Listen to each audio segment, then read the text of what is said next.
नमस्कार, एडी आली story channel में आपका स्वागत है। आप लोग ये कहानी कहाँ कहाँ से देख रहे हैं, कमेंट्स में ज़रूर बताएं। हमारी आज की कहानी है आखिर क्या बात है।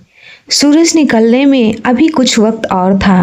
रात के कालेपन और सुबह के उजालेपन के बीच जो धूसर होता है वह अपने चरम पर चमक रहा था। मस्त सुहानी और ठंडी हवा चल रही थी। चारों तरफ एक सर्द खामोशी छाई हुई थी। इस मुर्दा सी खामोशी का हनन तब हुआ जब मीनल एकाएक हड़बड़ा कर उठ बैठी। वह कुछ इस तरह कांप रही थी जैसे उसके शरीर के अंदर बिजली सी कौंधी हो। उसकी धड़कनें लगभग दौड़ रही थी। उसकी सांसें नीचे ऊपर हो रही थी। माथे पर पसीने की बूंदें छिटक गई थी। अपने आसपास देखा तो उसे कुछ राहत हुई और उसने तसल्ली जैसी किसी चीज़ की ठंडी आह भरी और मन ही मन सोचने लगी, अच्छा ही हुआ वह एक बुरा सपना था। उसे अपने सपने पर खीज हो आई। उसे सपने को देखने के बाद में उसे अपने आप पर गुस्सा आने लगा। ज़्यादा खींच शायद इस बात का था कि आज भी कोई बुरा सपना आने पर वह बच्चों से सहम जाती है। उसने घड़ी की ओर देखा तो एक नई निराशा ने उसे घेर लिया। वह घंटों का जोड़ भाग करती रही। तब तक उसे याद हो आया कि कमरे में वह अकेली नहीं है। उसे हैरत हुई कि जो कुछ सामने हो उसे कितनी आसानी से भूला जा सकता है। वह धीमे धीमे कदमों से हॉल की तरफ बढ़ती गई। फिर उसे यह देखकर खुशी हुई और राहत की सांस ली कि उसके इतना हलचल करने पर भी रजत की नींद में कोई खलल नहीं पड़ा था। वह अपना सपना भूलकर एकटक रजत को निहारने लगी। जिसे आप प्रेम करते हो उसे चैन से सोते हुए देखना भी अपने आप में एक बहुत बड़ा सुख होता है। वह खड़ी हुई और धीमे कदमों से पूरी सावधानी बरतते हुए ताकि कोई शोर न हो कमरे में टहलने लगी। अनायास सी कांच की लंबी खिड़की के सामने आकर उसके कदम ठिठक गए। उसकी नज़र कांच की लंबी खिड़की से बाहर पड़ी तो उसकी आंखों में जादू भर आया। खूब घने पाइन और देवदार के पेड़, हर जगह बर्फ और धीमी पड़ती बर्फबारी, दूर शून्य में दिखती हुई पहाड़ों की एक धुंधली सी परछाई। उसे ऐसा लग रहा था जैसे यह लैंडस्केप वास्तविकता में ना हो, हर किसी महान चित्रकार की उसके सामने की गई कोई पेंटिंग हो। यह नायाब नज़ारा धीरे धीरे उसके भीतर उतरने लगा। अब उसके और इस अद्भुत नज़ारे के बीच बस कांच के एक टुकड़े का ही फासला था। जैसे वह अपनी पूरी ताकत लगाकर बाहर की दुनिया के खुलेपन को, मीनल के भीतर के बंद डरावने सपने उसे बचाने की जद्दोजहद में हों। मीनल को लगा जैसे उसकी अपनी इस दुनिया से केवल 2 कदम दूर कोई दूसरी बहुत ही खूबसूरत दुनिया बसती है। जैसे पहली बार उसकी दुनिया अपनी और जिस दुनिया में वह होना चाहती है उनके बीच एक ऐसा फासला है जिसे वह सचमुच तय कर सकती है। उसने मन ही मन कुछ निश्चय किया और शायद वहीं कुछ एक कागज में लिखकर शीशे पर चिपका दिया और ठंड के मुताबिक कपड़े पहनकर अपने कमरे से बाहर आ गई। मीनल को इस वक्त कोई जल्दी नहीं थी। वह बर्फ की फिसलन से बचते हुए धीमे और सधे कदमों से धीरे धीरे आगे बढ़ने लगी। उसका बस चलता तो वह इस वक्त की रफ्तार को रोककर इन सारे पलों में सिमट जाती। शायद वह खुद को पूरा सोख लेना चाहती थी। चलते चलते उसे लगा कि यह वही समय है जब सब कुछ बहुत दूर नज़र आता है, हमारी पहुंच से बिल्कुल बाहर रह जाते हैं। केवल हम और हमारा नितांत अकेलापन या मीठा एकांत बच जाता है। वही समय है जो हमें परत दर परत खोलते हुए खुद ही के सामने उधेड़ कर रख देता है। हम अपने भीतर झांकते हैं साहस से या किसी मजबूरीवश और खुद को आर पार देखते हैं। पहले घड़ी देखने के बाद जो घंटों का हिसाब करना रह गया था अब वह सालों के हिसाब का रूप ले चुका था। शायद सच्ची है, जो कुछ भी हम सोचते हैं, करते हैं, वह हम तक वापस लौटता है, और वह भी इसी जीवन में। मीनल चलते हुए बहुत दूर तक जा पहुंची थी और अब आसपास कोई जगह देखने लगी थी जिस जगह पर वह बैठी वहां से दूर की पहाड़ियां भी एकदम साफ दिख रही थी। शायद इसलिए ही उसने यह जगह चुनी। उसे पहाड़ों से एक अलग लगाव हमेशा से रहा था। दूर पहाड़ियों की चोटियों पर पड़ी बर्फ की सफ़ेद चादर उसे इस कदर आकर्षित करने लगी कि उसने वह बर्फ नज़दीक से देखने की जगह अगले जन्म बर्फ की चादर हो जाने की कामना की।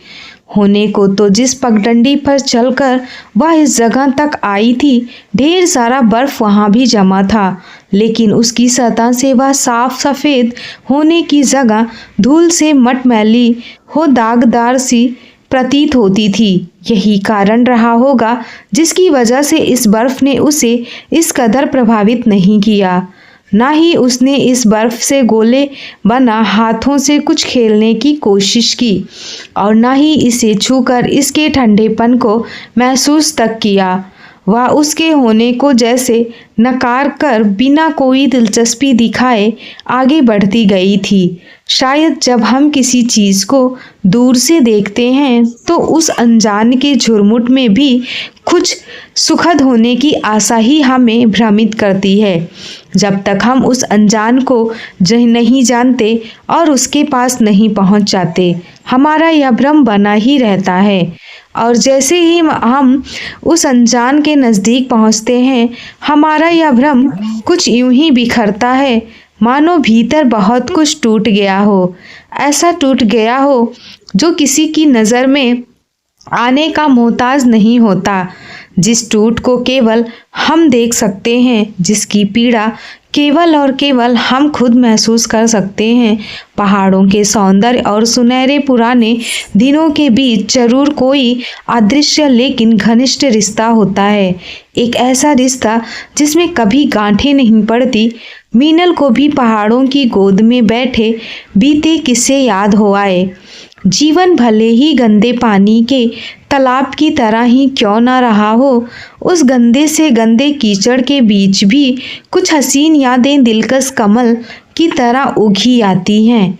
और यादें भी वे जिनके गुजरते वक्त हम अनुमान भी नहीं लगा सकते कि ये हमारे ज़हन का हिस्सा बन हमारे अंत तक साथ रहेंगी और जिनसे लिपटकर हम अपना सारा जीवन गुजार देना चाहेंगे। याद आए किस्से अमूमन किसी बीते हुए प्रेम के होने चाहिए थे, किसी प्रेमी के होने चाहिए थे, लेकिन बादलों में मीनल को जो आकृति दिखाई दी वह किसी और की नहीं बल्कि उसकी बड़की दीदी की थी। उसने एक गहरी सांस अंदर खींची और कस कर आंखें मूंद ली, लेकिन इसके बाद भी पलकों के घने अंधेरे पन में जब बड़की दीदी नजर आई तो वह कुछ कांप गई। उसने कुछ धीरे से आंखें खोली। यूं तो बड़की दीदी को याद करने की कोई खास वजह नहीं थी और इस वक्त तो बिल्कुल भी नहीं, पर शायद हमारी जिंदगी के कुछ चुनिंदा खास लोग हमें इसी तरह याद आते हैं, बेवजह और बेवक्त। बड़की दीदी ने से उसकी एक अरसे से मुलाकात नहीं हुई है। उसे अचरज हुआ कि इतना समय बीत जाने पर भी उनकी छोड़ी गई छाप अमिट थी। बीते हुए दिन और ज़्यादा पुरानी बातें उसके सामने तैरने लगे थे। अतीत और वर्तमान के बीच की रेखा मध्यम होती हुई एकदम धुंधली पड़ चुकी थी। वह बड़की दीदी को घर की कोई बात बता रही थी। ज़रूर कोई ऐसी बात रही होगी जिसके लिए माँ ने उसे कहा होगा कि यह किसी को मत कहना, हर परिवार के अपने कुछ राज होते हैं। लेकिन बड़की दीदी भी तो उस परिवार में शामिल थी। बड़की दीदी को वह बात कहते हुए उसकी आवाज़ में कोई संकोच नहीं था और ना ही कोई डर था। वह बेधड़क हो धड़ल्ले से बोल रही थी। बड़की दीदी एकमात्र इंसान थी जिनके सामने वह अपनी हर बात रख सकती थी, जिनके सामने वह खुलकर रो सकती थी, और ज़िंदगी में किसी ऐसे इंसान का होना जिसके सामने आप खुलकर रो सकें किसी वरदान से कम नहीं हुआ करता। एक बार उसने बड़की दीदी से कहा था, काश इंसान ने कोई ऐसी वॉशिंग मशीन भी बनाई होती जिसमें मैले हुए रिश्तों को चमकाया जा सकता, उसके सारे दाग धब्बे साफ किए जा सकते और सारी गिले शिकवे धोए जा सकते। बड़की दीदी उससे सहमत नहीं थी। उन्होंने कहा था, बिना गिला शिकवे का रिश्ता कभी मुकम्मल नहीं होता। जब तक दो लोग आपस में एक दूसरे से अपना सुख दुख, गुस्सा और प्यार नहीं जताएंगे तो वो अपने रिश्ते को भी नहीं सहेज पाएंगे। वह रिश्ता मुकम्मल भी नहीं होगा। कई बार मीनल ने सोचा था कि बड़की दीदी उनके रिश्ते की गीले शिकवे खोलने का प्रयास क्यों नहीं करती, पर उनके रिश्ते में दूरियां किस दिन या किस कारण आई होंगी, इस पर ठीक ठीक उंगली रखना नामुमकिन था। कई बार रिश्तों में किसी की कोई गलती नहीं होती, फिर भी वह रिश्ता धीरे धीरे स्वयं खत्म हो जाता है या समय की बलि चढ़ जाता है। क्या प्रयास कर एक मरे हुए रिश्ते को जिंदा किया जा सकता है? मीनल ने खुद को झकझोरा। बड़की दीदी कहाँ सोचती होंगी मेरे बारे में, कहाँ मुझे याद करती होंगी। इतने सालों में एक फ़ोन नहीं, एक मैसेज नहीं, क्या उन्हें कभी मेरी कमी महसूस नहीं हुई? मैं कैसी हूँ या जानने की इच्छा नहीं हुई?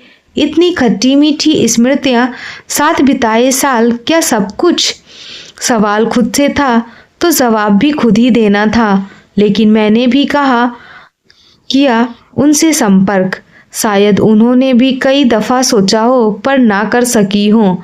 अक्सर रोज़मर्रा की जिम्मेदारियां पुराने रिश्तों पर हावी हो जाया करती हैं। उसने खुद ही को समझाने की कोशिश की। उसने अपने फ़ोन में वह मैसेज खोला जो वह लिखकर कई बार पढ़ चुकी है। वह मैसेज जो उसने बड़की दीदी को लिखा तो था, लेकिन कभी बड़की दीदी को भेज नहीं सकी। वह यह सब सोचते हुए बर्फ में ही लेट गई। फिर अचानक लगा कि वह कुछ निश्चय करती। इतने में उसे रजत की आवाज़ करीब से आती हुई सुनाई दी। मीनल, यहाँ क्या? तुम्हारी सफ़ेद जैकेट तो धूल में सन गई है। चलो अब जल्दी इसे बदल लो, फिर घूमने भी जाना है। मीनल अपने सपनों की दुनिया से बाहर तो आ गई। अपनी बड़की दीदी को याद करके उसकी आंखों में आंसू आ गए। वह सोचने लगी, काश यह सच होता कि बड़की दीदी मेरे पास होती। मेरा यह जाता सपना नहीं बल्कि हकीकत में बदल जाता। बड़े ही अदब और प्रेम से लिखा है, बहना तेरा और मेरा रिश्ता, दूर होकर भी तू दिल में रहती है, तेरी यादें खुशियों की लहर सी बहती है। तो दोस्तों, आपको ये कहानी कैसी लगी? लाइक और कमेंट्स करके ज़रूर बताएं। कहानी अच्छी लगे तो चैनल को सब्सक्राइब करना बिल्कुल ना भूलें। आइए मिलते हैं एक और नई कहानी के साथ। बहुत बहुत धन्यवाद।